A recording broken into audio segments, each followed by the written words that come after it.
વધુ માહિતી મેળવીએ સંવાદદાતા ગૌતમ અમારી સાથે સીધા જોડાઈ ચૂક્યા છે વાવથી।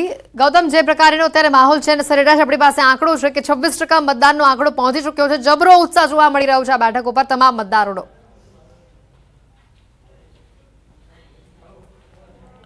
વહેલી સવારથી જ્યારે 7 વાગ્યાથી મતદાનની પ્રક્રિયા શરૂ થઈ ત્યારથી મતદારો જે ઉત્સાહભેર મતદાન કરવા માટે આવી રહ્યા છે। મતદાનનો ઉત્સાહ જે છે તે ગ્રામ્ય વિસ્તારની અંદર અનેરો જોવા મળી રહ્યો છે, પરંતુ જેવા 11 વાગ્યાની શરૂઆત થઈ છે ત્યારે પાકી સંખ્યાની અંદર મતદારો જે છે તે મતદાન કરવા આવતા હોય તે પ્રકારના દ્રશ્યો મતદાન મથક ઉપર જોવા મળી રહ્યા છે। એટલે કે અત્યારે હાલ એકલ દોકલ વ્યક્તિઓ જે છે તે મતદાન કરવા માટે આવતા હોય તે પ્રકારના દ્રશ્યો મતદાન મથક ઉપરથી જોવા મળી રહ્યા છે। તમે જોઈ રહ્યા છો કે 2 કે 3 મતદારો જે છે તે પોતાના પવિત્ર મતની ફરજ અદા કરવા માટે આવતા હોય તે પ્રકારના દ્રશ્યો જોવા મળી રહ્યા છે। આખા જે વિધાનસભાની વાત કરવામાં આવે તો 3,10,000 જેટલા મતદારો જે છે તે મતદારો પૈકી મતદારો જે છે તે અત્યારે હાલ મતદાન કરવા માટે આવી રહ્યા છે। મહત્વનું સાથે સાથે એ છે કે વેબ કેમેરા સાથે સીસીટીવી સજ્જ સાથે મતદાન મથકો જે છે તે પણ જોવા મળી રહ્યા છે। મોબાઈલ ઉપર પણ પ્રતિબંધ જે છે તે મતદાન મથક ઉપર લગાવવામાં આવ્યો છે, એટલે કે જે મતદારો અહીંયા આવતા હોય છે તેમની પાસેથી પોલીસ દ્વારા જે મોબાઈલ જે છે તે પણ લઈ લેવામાં આવે છે અને ત્યારબાદ મતદાન માટેની પ્રક્રિયા માટે જવા દેવામાં આવે છે। મહત્વનું સાથે સાથે એ પણ છે કે આ જે પેટા ચૂંટણી છે, પેટા ચૂંટણીની અંદર 10 ઉમેદવારો જે છે તે મેદાને છે। 10 ઉમેદવારોનું ભાવિ જે છે તે આજે ઈવીએમની અંદર સીલ થવાનું છે।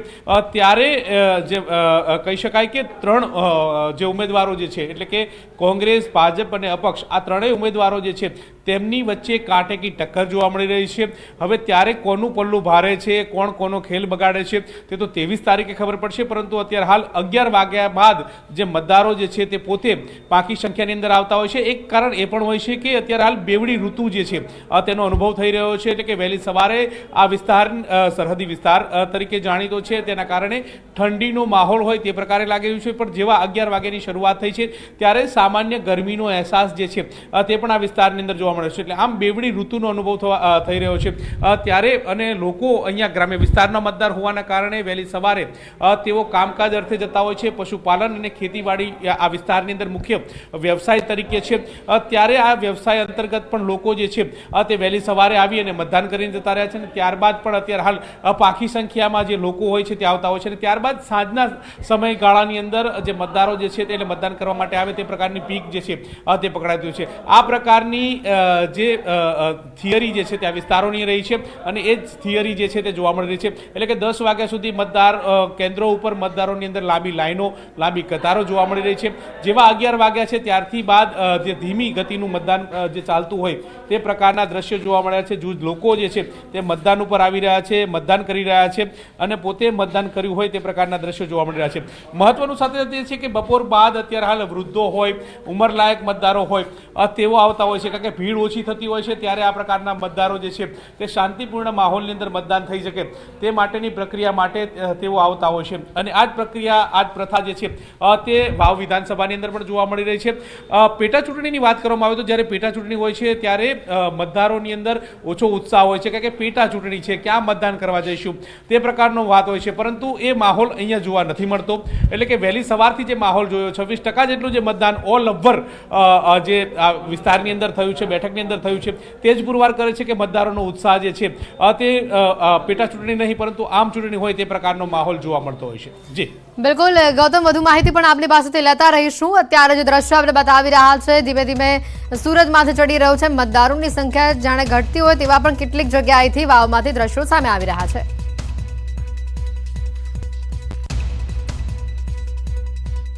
વાત કરીએ અન્ય સમાચારોની તો રાજ્યના આરોગ્ય મંત્રી ઋષિકેશ પટેલ આજે મહારાષ્ટ્રથી પરત ફર્યા છે।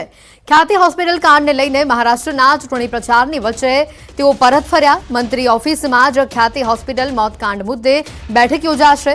આરોગ્ય વિભાગના ઉચ્ચ અધિકારીઓ સાથે બેઠક કરશે। બેઠક બાદ આગામી નિર્ણયની ઘોષણા કરશે। સમગ્ર મામલે બેઠક પહેલા આરોગ્ય મંત્રી ઋષિકેશ પટેલે કડક કાર્યવાહીની ખાતરી આપી।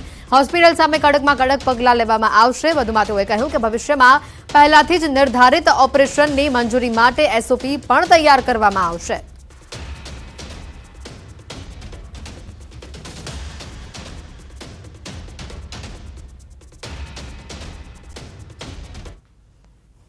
આમાં જે પણ કોઈ કાયદાકીય પગલાં ભરવા જેવા લાગશે એ તમામે તમામ પગલાં ભરી અને સખ્તમાં સખ્ત કાર્યવાહી કરી અને ભવિષ્યની અંદર એક લાલ બત્તી સમાન બધા ડોક્ટર અને તમામ મલ્ટી સ્પેશિયાલિટી હોસ્પિટલોને એક ઉદાહરણરૂપ આપણે આ કિસ્સાથી બનાવ જે બન્યો છે એ આપણે કાર્યવાહી પણ કરીશું. ભારતીય કોસ્ટગાર્ડે માછીમારોનું રેસ્ક્યુ કર્યું હોવાના સમાચાર આવી રહ્યા છે. મતદરીએ ભક્તિ સાંઈ ફિશિંગ બોટમાં ફસાયેલા 5 માછીમારોનું રેસ્ક્યુ કરવામાં આવ્યું છે. બોટમાં પાણી ભરાઈ જતા 5 માછીમારો ફસાયા હતા. કોસ્ટગાર્ડની ટીમે તેઓને આ વાતની જાણ થતાં દમણ કોસ્ટગાર્ડના હેલિકોપ્ટરે રેસ્ક્યુ ઓપરેશન હાથ ધર્યું. પહેલા 2 માછીમારોને બચાવી મહારાષ્ટ્રના દાહણુ દરિયા કિનારે સુરક્ષિત છોડવામાં આવ્યા. બાદમાં અન્ય માછીમારોને બચાવી દમણ ખાતે લાવવામાં આવ્યા.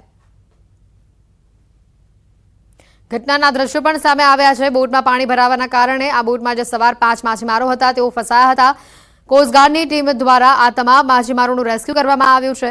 ફિશિંગ બોટમાં ફસાયેલા 5 માછીમારોનું રેસ્ક્યુ કરવામાં આવ્યું છે. સમાચાર આવી રહ્યા છે વાવ બેઠકથી જ મોટી સંખ્યામાં મતદારો મતદાન કરી રહ્યા છે. વહેલી સવારથી જ અત્યાર સુધીમાં સરેરાશ 26% મતદાનનો આંકડો આપણી પાસે સામે આવી રહ્યો છે. ઉત્સાહ ભરપૂર છે તમામ મતદારોમાં. વાવની ચૂંટણીમાં મતદાનના તમામ રેકોર્ડ તૂટી શકે તેવી પણ એક શક્યતા વ્યક્ત કરવામાં આવી રહી છે, કારણ કે અત્યાર સુધીમાં 26% મતદાન થઈ ચૂક્યું છે. સવારે 7 થી અત્યાર સુધીમાં 26% મતદાન થઈ ચૂક્યું છે. ઉત્તર ગુજરાતનો આ સૌથી મોટો જંગ. ભાજપ કોંગ્રેસ અને માવજી પટેલ માટે આજનો મોટો દિવસ. ભાજપ કોંગ્રેસ સહિત 10 ઉમેદવારો મેદાને છે. વધુ માહિતી મેળવીએ સંવાદદાતા કિશોર અમારી સાથે સીધા અહીંયા જોડાઈ ચૂક્યા છે. જે રીતનો અત્યારે ચૂંટણીનો માહોલ ચાલી રહ્યો છે, મતદાનનો માહોલ ચાલી રહ્યો છે, કિશોર કેવા પ્રકારેનો લોકોનો ઉત્સાહ છે? હજી પણ મોટી સંખ્યામાં કતારો મતદાન કેન્દ્રની બહાર જોવા મળી રહી છે કે કેમ?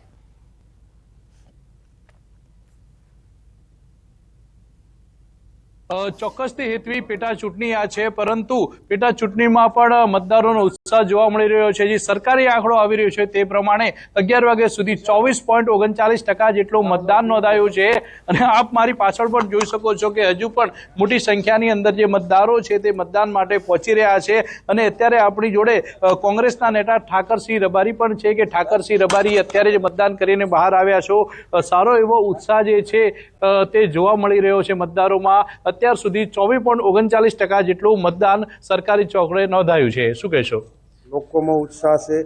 લોકશાહીનું મહાપર્વ એટલે એ ચૂંટણી છે. અને હું તો તમામ મતદારોને અપીલ કરું છું કે ભારે મતદાન કરો. અને આકોલીના યુવાનોને પણ વિનંતી કરું છું કે 98-99% મતદાન થઈ ગયા છે. અને મીડિયામાં કાલે આવે કે હાઈએસ્ટ મતદાન અહીં થયું છે. ત્રિપાંખીયો જંગ હતો. છેલ્લે સુધી એકબીજા ઉપર આક્ષેપો લગાવવામાં આવ્યા. અને અત્યારે શું કહેશો આપ, કઈ રીતે જોઈ રહ્યા છો આ ઇલેક્શનને? ચૂંટણી હોય આમ અમે લડતા હોય એટલે આક્ષેપો પ્રતિ આક્ષેપો થતા હોય છે, પરંતુ આખરી નિર્ણય મતદારો છે. જ્યારે ગુલાબસિંહનું નામ આવ્યું ત્યાં ક્યાંક ઠાકરસિંહમાં નારાજગી હતી ને એના પછી ઠાકરસિંહ ગુલાબસિંહના જે છે તે ખભેથી ખભે હાથ મિલાવીને ફરી રહ્યા છે, સારથી બન્યા છે. પાર્ટીમાં ટિકિટ દરેક માગે. ટિકિટ મળ્યા પછી પાર્ટી સર્વોપરી હોય છે. મળ્યા પછી તમે જોવો છો સારથીની ભૂમિકામાં હું કેપિટલ છે. મતદારોને શું અપીલ કરવા માંગો છો આપ? મતદારોને આજે તો લોકશાહીનું મહાપર્વ છે એટલે સૌથી ભારે મતદાન કરે. 98% મતદાન થાય અને સમગ્ર ગુજરાતમાં રેકોર્ડ જાય કે વાવ વિધાનસભાએ 98% મતદાન કરી લોકશાહી પર્વની ઉજવણી કરી છે. આ હતા કોંગ્રેસના નેતા ઠાકરસિંહભાઈ રબારી. તેમનું કહેવું છે કે વધુમાં વધુ મતદારો મતદાન મથક તરફ જવા જોઈએ અને 98% જેટલું મતદાન પણ થવું જોઈએ. આપને સીધા જ દ્રશ્યો બતાવીશ આકોલી ગામના મતદાન મથકના કે જ્યાં લોકો છે તે લાઇનમાં અત્યારે જોવા મળી રહ્યા છે. ચુસ્ત પોલીસ બંદોબસ્ત વચ્ચે અત્યારે જે છે તે મતદાન પણ થઈ રહ્યું છે. મહિલાઓ પણ અત્યારે મતદાન મથક પર લાઇન પર જોવા મળી રહી છે. જ્યારે પુરુષોની જો વાત કરીએ તો મોટી સંખ્યાની અંદર ત્યારે પુરુષો જોવા મળી રહ્યા છે. શાંતિસર મતદાન જે ચાલી રહ્યું છે. અબાસડા તેમજ ભાખરી ગામે જે ઈવીએમ ખોટવાયા હતા તે પણ શરૂ કરી દેવામાં આવ્યા છે અને અત્યારે શાંતિપૂર્ણ માહોલની અંદર મતદાન ચાલુ છે. આપણે પૂછીશું યુવા મતદારને, શું કહેશો? વહેલી સવારથી આપ મતદાન કરવા માટે આવ્યા છો અને અત્યારે મતદાન કરી રહ્યા છો. ત્યારે શાંતિપૂર્વક અમારા ગામમાં મતદાન થઈ રહ્યું છે અને બધા લાઈનસર, કોઈ પણ વધારે આવો અવાજ બીજો કરતા નથી અને શાંતિસર પોતવાના રીતે મતદાન કરી. કેવા ઉમેદવારને આપ ચૂંટવા માંગો છો? કેવા ગુણો હોવા જોઈએ ઉમેદવારમાં? ઉમેદવાર તો અમારા ગામના જે રસ્તા, કેનાલના કે કોઈ પણ સ્કૂલના પ્રશ્નો હોય તે સાંભળી શકે અને અમારા પ્રશ્ન આગળ થઈ શકે કામ, તેવા ઉમેદવારને અમે ચૂંટવા માંગીએ. કયા કયા જે પ્રશ્નો છે તમારા ગામમાં ઉકેલાયા નથી, કયા કામોની જરૂર છે ગામમાં? ગામમાં તો અમુક રોડ રસ્તા અને આજ તો એવા જ કામ છે, બીજું બધું complete છે, પાણીના. બીજા કાકા છે આપણી જોડે, શું નામ છે આપનું અને આપ બિલકુલ. કેટલા વાગ્યાથી લાઈનમાં લાગે છે, કેવો ઉત્સાહ છે એ લોકો? સુથારેશ્વરભાઈ દેવડાજી આકોલી, બરોબર, અને આમ શાંતિપૂર્વક મતદાન થઈ રહ્યું છે. કોઈ જાતની કઈ પણ દખલગીરી છે નહીં. કિશોર, વધુ માહિતી આપણી અત્યારે પાસેથી મેળવતા શાંતિપૂર્ણ- રહીશું. અત્યારે જે રીતે વાવથી આપના દ્રશ્યો બતાવી રહ્યા છે, મોટી સંખ્યામાં મતદારો મતદાન કરવા માટે પહોંચી રહ્યા છે.